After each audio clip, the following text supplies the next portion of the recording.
बात करते हैं आज फिजिकल प्रॉपर्टीज ऑफ हार्मोन्स की।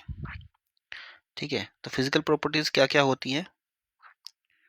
पहला कि ये होम्योस्टेटिक होता है, मतलब कि एक बॉडी में जो है होम्योस्टेटिक फंक्शन करेगा, मतलब कोई भी चीज़ जो है इक्विलिब्रियम में वो मेंटेन कर के रखता है, ज़्यादा ज़्यादा नहीं होने देता है, ना ही कम होने देता है।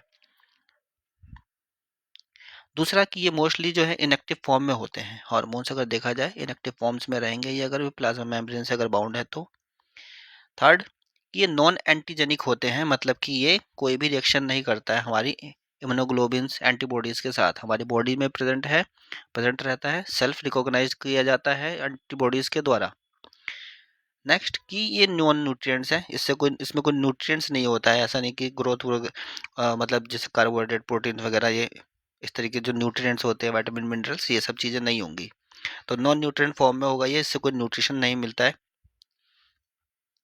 नेक्स्ट कि डक्टलस ग्लैंड्स जो होता है उससे ये सिक्रीट होता है, और फिर उसके बाद जाकर के मिक्स कहाँ पे होगा, ब्लड में, और ब्लड उस हार्मोन्स को लेकर के टारगेट साइट तक जाएंगे और वहाँ तक पहुँचा देंगी।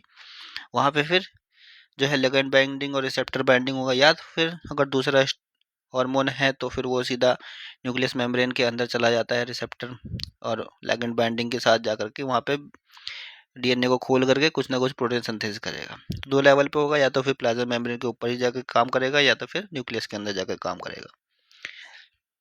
नेक्स्ट की ये बहुत ज़्यादा स्पेसिफिक होता है। ठीक है, ऐसा नहीं है कि कोई हार्मोन बन रहा है किसी एक चीज़ के लिए, दूसरे पे जाकर काम करेगा, जिस चीज़ के लिए बना है उसी चीज़ के लिए जाकर काम करेगा, उसी पे ही।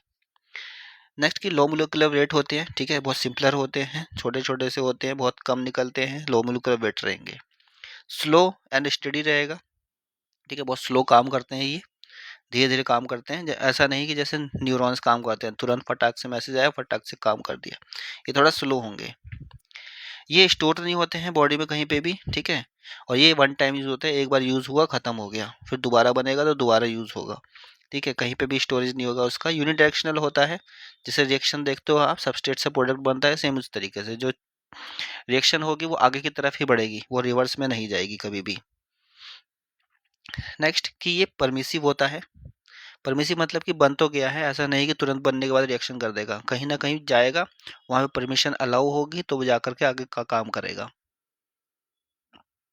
नेक्स्ट कि ये कैटालाइटिक होता है। कैटालाइटिक मतलब कि कोई भी रिएक्शन जो है वो फास्ट करवा देता है ये, इसकी एब्सेंस में रिएक्शन जो होती है वो स्लो होगी। लास्ट वन है कि मॉर्फोजेनिक होता है ये। ठीक है, मॉर्फोजेनिक मतलब अलग अलग रूप होते हैं इसके, एम्ब्रियो में कुछ अलग हार्मोन्स निकलेगा, या फिर नहीं निकलेगा, अडल्ट में निकल जाएगा, या फिर दूसरा रूप निकलेगा। ठीक है, तो ये थी फिजिकल प्रॉपर्टीज ऑफ हार्मोन्स।